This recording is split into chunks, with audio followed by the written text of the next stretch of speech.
She did it.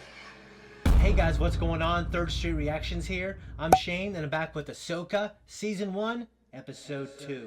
Hey guys, what's up? I'm coming off the heels of an awesome Episode 1 premiere of Ahsoka. Everything from the characters, to the quiet moments, to Lothal cat food, to Ahsoka drinking out of a cup. I know it's weird to say, but Star Wars has kind of faltered a little bit outside of Andor with those kind of real-world connections. Besides Ahsoka, obviously, live-action Sabine is definitely a highlight for me. I did have a question about the hologram that Sabine had saved. I do think he looked kind of older, so it made me feel like it's a newer message that Ezra sent from, obviously, a different galaxy. By the way, one thing I didn't cover in my review is the idea of leaving the galaxy as we know it, I think, right? I think that was a different galaxy. I think that's definitely something that we haven't seen a lot in Star Wars, except with the use on Vong being kind of coming from a different galaxy, which is also why Palpatine was trying to have a strong military, because he sensed their presence. This is also something I believe we see, spoiler alert for the Jedi Survivor game, it's also something we kind of see there. We're kind of seeing this other planet that is in a closed off region of the galaxy or in a different galaxy altogether. Now, I like the action a lot, but I didn't really love the lightsaber fights outside of Ahsoka's one. The one between the Darth Maul archetype and Sabine, in the end, to me, was just kind of average. Everything else I loved. I'm looking forward to jumping into episode 2. Guys, if you want to see the full-length reaction, just check us out on Patreon. We also have merch. Check out our Ahsoka shirt. It's Third Street themed. Hope you like it. Let's jump in. I think I'm going on a trip. In our favorite rocket ship. That's too bad. Sabine. Not in the back of the tank. They took the Matlox. You don't understand. I unlocked it. There were 2 galaxies, and then... Yep. They took the map before I could decipher it. The droids destroyed it. She's pissed. I'd be pissed too. You need my help. No, you've done enough. That was... well, dude, she took it when she was told not to, and then lost it. It's like the Last Jedi shot. This kind of reminds me of The Mandalorian a little bit. Yeah, it looks a lot like it. Nail on and haircut lady. I love Ray Stevenson. God rest his soul.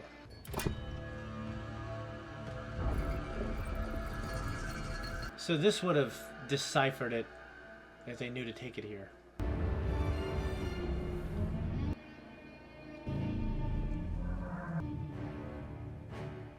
I like it, man. I like these little moments where the show takes its time. Look at. Too bad.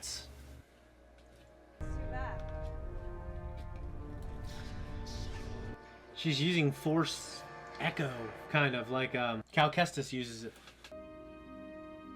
I wonder if when Anakin was first a Padawan, if his place was kind of like this. All these little trinkets and things that he works on. Yeah, it looks like a 35-year-old guy right there.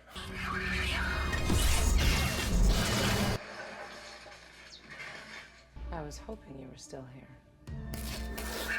Sneaky bastard. Coming down like the liquor in Resident Evil 2. As long as you didn't short out its capacitors when you sliced it up, I should be able to work with it. Like me, this kind of droid is incredibly resilient. Take up Hint, hint. arm. If you get the power levels right, you can recover the droid's memory. And find out where it came from. Very clever. So what happens if you get the power levels wrong? Head will explode. Explode. Calm your circuits. There's no time to relocate. Surely you can go somewhere. It's now or never. Like a 5-minute drive away from people. Come on. Now. I love the use of kind of this machinery. I'm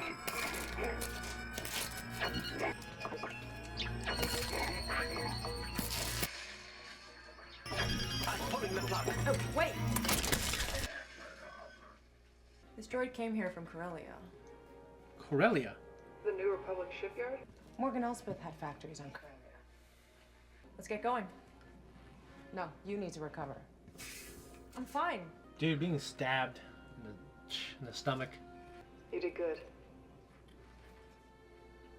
Who Tell are that the... to her. I do. But she's not the one who needs to hear it right now. I haven't seen her in years, and the first thing I do goes sideways. You heard her. She doesn't want my help. Yes, she does. I'm glad Hera's an Now get optimist. some rest. You're gonna need it. I think animated Hera had maybe a more prominent nose. She's got kind of a rounder nose. It could throw me off. This place was not built by the Jedi. An ancient people from a distant galaxy. Ooh. I love ancient races and ancient evils and ancient civilizations. I can see some of that Dathomirian magic.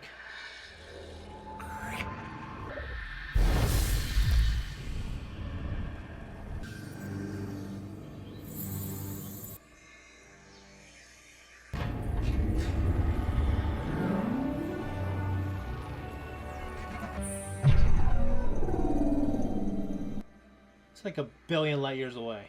Pathway to Peridia. The children of the Jedi Temple call it that. It comes from old stories. Thrawn calls to me. Across time and space. And you speak of dreams. Vague and fractured hopes. Dude, we've never... This is so cool. I love the idea of going to a different galaxy and seeing, like, new shit. Like, more sci-fi type stuff. The Eye of Sion is on its way here. Make sure that everything is ready for its arrival. Eye of Sion, Eye of Sauron. That's very Filoni-esque. Sion was also a KOTOR 2 Sith Lord, I think. Master, No, you cannot cut your hair. what happens when you find Thrawn? For some, war. And for us? Power. Such as you've never dreamed. Assist Marok with the final transport. Yes, Master. Good scene. Liked it. Liked it a lot.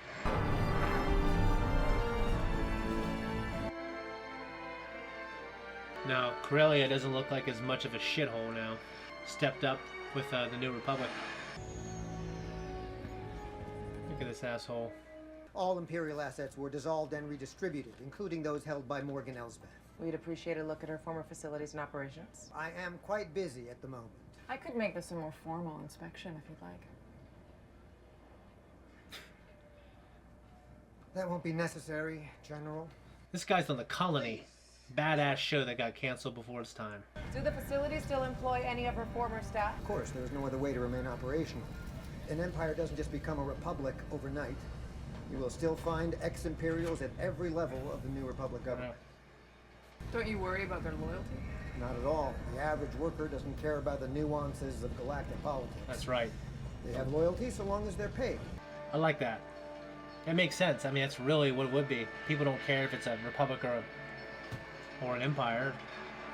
Because for the average person, it probably didn't change too much. At least she unlocked it. Which doesn't do us a lot of good if we don't have it. She got us here. Ahsoka's right. Come on. I was wondering if you would consider bringing her back on as your apprentice. Maybe we're both past that. What makes someone ready? My own council. You just know. So do they. Who are these guys? Hera? I don't know if she reminds me of Hera. Healed up, huh? I see you still have your lightsaber. Ezra's lightsaber. Then he passed it on to you. You have since made your own modifications. Have you kept up with your training? Obviously not. I can't train if Ahsoka doesn't want to teach me. That is an excuse. And a poor one. If you could have unlocked the map yourself, would Ahsoka have come here? Irrelevant. General Syndulla thought your insights would be valuable. She wasn't even thinking about me. To be fair, you have never indicated that you wanted to come back. I never had the talent. Not like Ezra. That much is true. I can safely say your aptitude for the Force would fall short of them all. Aptitude is different than grit and determination. I won't. When did Ezra remove like the gun part of his saber? I can't remember. Or did she do that? Welcome to the control center. From here we keep track This of guy's the a entire dweeb, you can tell. inventory being He's gonna be a created. piece of shit. The New Republic Defense Fleet isn't building anything that big. What class of starship are they for? Let's see. I wonder if Ahsoka would sense anything from him. Oh, there it is. Classified. Classified. I'm a general. Nothing's classified to me. Well, then I'm authorizing it. I'm not sure you can. Want a bet? No HK class? Assassin droid. HK. I should think not. Not even repurposed, you know, to stay on schedule? I have seen such a droid. I catalogue inventory on arriving transports. An HK class droid. When was this? 5 rotations ago. Stop that ship. I can't do that, General. They've been cleared for departure. I said stop that ship. You jackass, really? That guy looked like a poor man's Alan Richardson.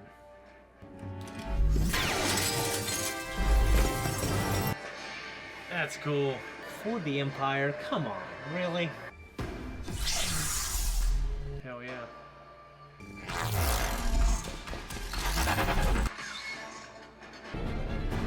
Here on the Ghost. Oh.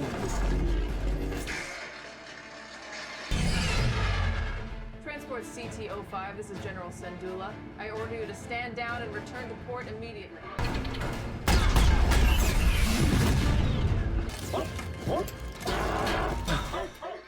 Keep your lid on, Chop.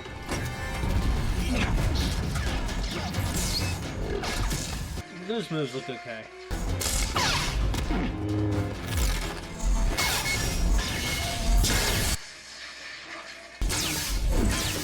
That was good. That was good stuff. See, Rosario's all right. Just ready a tracking device, and don't miss this time.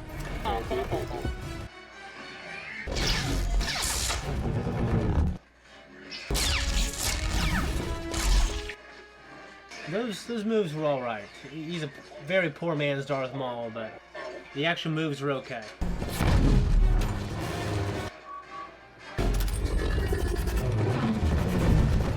You pussy.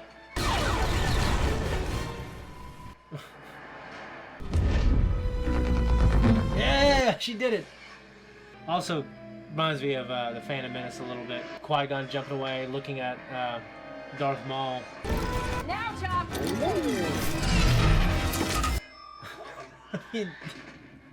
Nice. Hey. I love the light coming through. It's a little bit like is that a vibro blade or just a regular blade? It's a little bit like Kanan's scene. How can they still be loyal to the Empire? Yeah, right? Look at this jackass. It's not loyalty. It's greed. Yeah, right? Yeah, that one guy did say long live the Empire. Update on that track. Voicemail.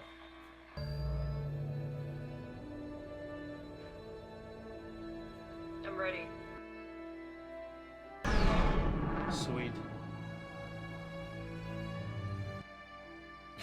Is Hera no? It's just like the epilogue in Rebels. But she's got to be Ahsoka the White for it to be the epilogue. Still in gray. Nice haircut. It's more me. Take us out. Padawan.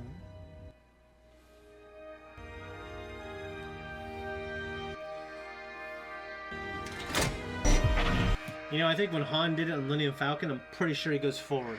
And when Rey does it, also it's forward. I guess it's like the light switch. Sometimes up is on, sometimes up is off. Her presence in the Force is elusive, and her determination is vivid. She is coming. To kill her would be a shame. There are so few Jedi left. Sentimental. Truth. True. Dude, that's cool. Is that in? Okay. So, inside Morgan's ship, it reminds me of the High Republic. course. Waited for nothing. Waited for nothing. Well, I just waited for an after credit scene for nothing. But, guys, I really, really enjoyed this episode, just like I really enjoyed the first episode. I'm just going to go through my items on my list here. So, Sabine was recovering in the New Republic hospital. So, Sabine was recovering in a New Republic hospital, and I didn't see any Bacta anywhere. I'm wondering if there was any Bacta on Ahsoka's ship, and they put her in there while they transport her to the hospital. I mean, Anakin wasn't in a Bacta tank, you know. I mean, I know he goes in there to meditate, but he wasn't in there before his operation on Coruscant. So just like I said in the first episode, we are having extra galactical civilizations and also ancient civilizations. So if you've been following me for a while, especially since Blind Wave, I love ancient civilizations. I love ancient evils. Star Wars has never really done that. They've never really done ancient threats. They've never really done weird, scary aliens. Like the way they do Star Wars is it's a familiar world, and the citizens are just people, and they have the same problems that we have in our society. There is there's racism, there's classism, there is obviously a struggle with the classes, and overthrowing empires, and how republics become corrupt, and how bureaucracies weighed things down. They've steered away from ancient civilizations and like weird, creepy alien threats. Like the closest thing we have to like anything, I mean, obviously the Sarlacc pit is like the scariest thing ever, but it's more like this force of nature. The Yuzon Vong were actually, I mean, they were a scary alien race from a different galaxy. And I do know the Yuzon Vong novels went on forever. And I also know the authors were really tired of that storyline. But maybe they can do something cool here. I know Thrawn's trapped in this other galaxy and he's calling for Morgan across time and space. I just think that's really cool. I love ancient civilizations and the fact that the orb and that technology was from an ancient civilization. We also saw Ahsoka use Force Echo, which I'm pretty sure we've seen that before in Star Wars, but it was really prominent in Jedi Survivor, where Cal would be exploring the environment and he'd come across something and he would be able to use the Force and sense something that's happened or something that's transpired, and it would give him a clue for what his next move should be, or give him some history of a character or something else. Also, I'm going to say it again. This kind of has that old trilogy vibe. Sabine using her rickety droid decryptor, just that kind of technology. They could have just plugged it into something, or they could have just, took something out, plugged it into a computer, but they actually took the time to make this scene where it was actually something she had to hack, and it was hard to do, and it was risky. And, it could have looked a little more rickety. It looked slightly new. It looked like someone made something new and splash some old paint on there. And this is why Andor did such a great job. But for the most part, I really love that stuff. We got to go to Corellia, and Corellia has prospered under the New Republic. It didn't look like a shithole like Michigan does. No offense to you Michiganites out there. I'm an Ohio State guy. Looks like they've heavily prospered from the New Republic, which is also one thing I want to say. There are some Imperial loyalists there, which, that's so weird to me that there would be people loyal to the Empire. And I do know they did drop the line that the average citizen doesn't care. Also, Ahsoka did say there aren't people who are loyal to the Empire. There are just people who are greedy. Now, for Min Weaver, maybe he would find these Imperial loyalists and exploit them for his own greed, because he doesn't look like he'd be loyal to anything but money. But these average guys working 9 to 5, do you really think they'd be like, long live the Empire, and they would risk their lives? I mean, the Empire was around for a little over 20 years, and it doesn't have this tradition, this amazing tradition that people who are loyal to these causes and people who are loyal to religions that date back thousands of years. This is just an empire that was here for a little bit. And if they were, or their parents were so high within the empire, I think that would be the only reason. But there's people today that are loyal to something, but they're not going to risk their life or risk going to prison for it. It's hard for me to buy. Also, and this kind of reminds me of the Willow TV series, which is, it's a mixed bag for sure, but I ended up really liking it. I hope we get a season 2, and I hope it's better. But the idea that Sabine does not have a high aptitude to be a traditional Jedi Padawan in terms of her use of the Force. Now, in the EU, we had characters who maybe weren't very good at certain aspects. Maybe they wouldn't be good at lightsaber fighting, but they'd be very good with the Force. Or maybe they had no aptitude to use the Force whatsoever, to using the Force to move objects, but they could mind control these insects to move it for them. And I'm pretty sure that's he's a Chuck Norris of Star Wars. Katarn. So the idea that Sabine does not have an high aptitude, that reminds me of myself. I think I'm like the biggest idiot I know. So in school, I had to work my ass off because I had to study. I had friends who didn't need to study. I had to study like crazy just to barely get like an A or B even. So Sabine might just need to work harder to get the results that she wants. But I'm glad she's ready. She cut off her hair, kind of like what a samurai does when he's cutting ties with, you know, the lord that he served, or he's, you know, cutting ties with his past, or if he gets it cut off, he's kind of getting dishonored. Yeah, it kind of reminded me of that scene. I'm pretty sure there's a scene like that in Rebels with Kanan. So I really appreciated it, and I appreciated the lighting and the music. The music in this is killer, by the way. These magical character moments where Dave Filoni is taking his time to tell these stories and to share these moments. It kind of lingers on, like, these characters will be talking, it'll kind of like linger on their face, kind of like, so you kind of know what they're thinking. It's not just like talk, next scene, talk, next scene. It takes its time, and I love it. Also, is this supposed to be like the epilogue of Rebels? Like, are we getting that scene? Because I think Ahsoka's supposed to be wearing white. So maybe it's, I don't know. I don't really know what it is. I haven't seen Rebels in a while, but I clearly remember that scene, and she's supposed to be like Gandalf the White, but she's still Ahsoka the Gray. Anyways, so what else? Oh yeah, so the fight, I give it like a 5 or 6 out of 10. The one with Ahsoka versus that shitty ass Inquisitor, and that, I'm pretty sure that's an HK droid like that she fought in the first episode. So, you know, the moves were okay. It's certainly a lot better than Sabine's fight with Balon's apprentice in the first episode. If I was doing the lightsaber fights for this, I would look at the best lightsaber fights in the saga, which is absolutely episode 1, 3, and 5. And episode 9 had an okay fight. Episode 8, it had good choreography. It wasn't a traditional lightsaber fight. You know, 4's fight was kind of atrocious. 2, you can't really pick up any moves. It's mostly Yoda and Dooku. I mean, you can kind of pick up the language of it. You know, with like high spins, you know, like, you know, they don't go from point A to point B as quick as they can. They spin it all the way around because it looks cool, and it's a great effect. And, you know, you do it fast. It's pretty badass. I would always just be trying to outdo myself. I would be like, okay, like, how can we make this fight better than those fights? So my hat stays on to the person. It doesn't come off. It stays on to the person doing the lightsaber fighting choreography.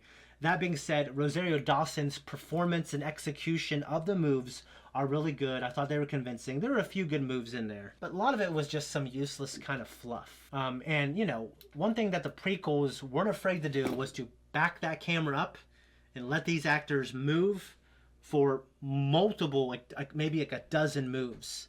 They let them move for a long time, uninterrupted. You can see every move. And, you know, that was one of the great things about that, which is the difference between, like, Eastern filmography, I guess, or cinematography of a fight versus Western. Western fights, you have, like, a million cuts. It's something that Jackie Chan, he did not like. He wanted to have less cuts. He wanted the camera back farther so you can see the performances. The Inquisitor, he was okay. For how unimposing he looks, I think he needed to look much better. I think he needed to move much more formidably, if that's a word. Anyways, back to the ancient civilizations and the different in these galaxies that are outside of our own. I love that stuff. So I guess the whales, the hyperspace whales, are they're going, like, they're moving in between different galaxies. That's the best thing you can do for Star Wars, is like having these different galaxies, and like you can create more ancient mysteries. You can create more threats if you're going like extra galactic, or, you know what I mean, you're not just staying in our galaxy. You know, like Mass Effect Andromeda definitely wasn't my favorite one, but it had a good idea. So I think this could be potentially a really incredible thing. Also, the idea of Balon being sentimental about the Jedi Order. He wasn't afraid to say we're no Jedi and then kill all these innocent Republic guys on the ship in the first episode. All that stuff at the end. I am not an Aurebesh fluent speaker or writer. Actually, Aurebesh isn't how it's spoken. Aurebesh is how it's written. So that did not look like Aurebesh. It looked like something else. And hopefully it's something to do with the ancient civilization.